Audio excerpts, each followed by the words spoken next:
പത്തനംതിട്ട ജില്ലയിലെ തിരുവല്ലയിൽ വാഹനാപകടത്തിൽ ബൈക്കിന്റെ മിറർ കമ്പി നെഞ്ചിൽ തുളച്ചു കയറി 59കാരൻ മരിച്ച കാര്യം നേരത്തെ ഞാൻ പറഞ്ഞു. കൂടുതൽ വിവരങ്ങളുമായി നമുക്കൊപ്പം AV ജയശങ്കർ ചേരുകയാണ്.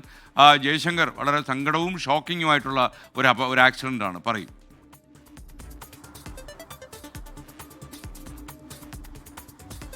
SKN, കഴിഞ്ഞ ദിവസം രാത്രിയാണ് ഇത്തരത്തിൽ ഒരു അപകടം നടക്കുന്നത്. ഈ തിരുവല്ല BSNL ഭവന് മുന്നിലായിരുന്നു വാഹനാപകടം.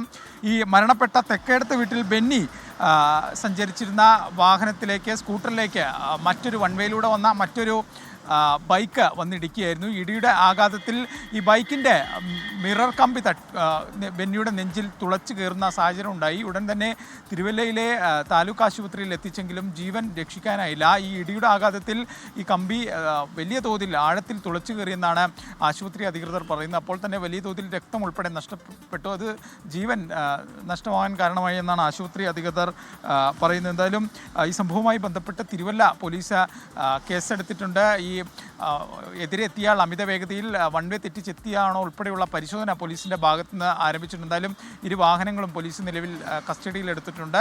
ഇതുമായി ബന്ധപ്പെട്ട പോലീസിൻ്റെ അന്വേഷണം നിലവിൽ നടക്കുകയാണ്. എന്തായാലും വലിയ സങ്കടമുണ്ടാക്കുന്ന ഒരു വാർത്തയാണ്. ഈ തെക്കേടത്ത് വീട്ടിൽ ബെന്നി എന്ന 59കാരനാണ് ഈ വാഹനാപകടത്തിൽ ജീവൻ നഷ്ടമായിരിക്കുന്നത്. എതിരെ വന്ന വാഹനത്തിൻ്റെ ബൈക്കിൻ്റെ മിറർ ഇദ്ദേഹത്തിൻ്റെ നെഞ്ചിൽ തുളച്ചു കയറുകയായിരുന്നു. ഇന്നലെ രാത്രിയായിരുന്നു അപകടം. വലിയ പരിശ്രമം ഇദ്ദേഹത്തിൻ്റെ ജീവൻ രക്ഷിക്കാൻ നാട്ടുകാർ ഉൾപ്പെടെ നടത്തിയെങ്കിലും അത് വിഫലമായി. അദ്ദേഹം താലൂക്ക് ആശുപത്രിയിൽ വെച്ച് രാത്രി തന്നെ മരണത്തിന് കീഴടങ്ങുകയായിരുന്നു. ഓക്കെ, എന്തായാലും വളരെ ഷോക്കിംഗ് ആയിട്ടുള്ള ഒരു കാര്യമാണ് നമുക്ക്. പക്ഷേ ഇതൊരു ആക്സിഡൻ്റ് ആണ് എന്നുള്ള കാര്യം നമ്മൾ ഓർക്കുകയും വേണം.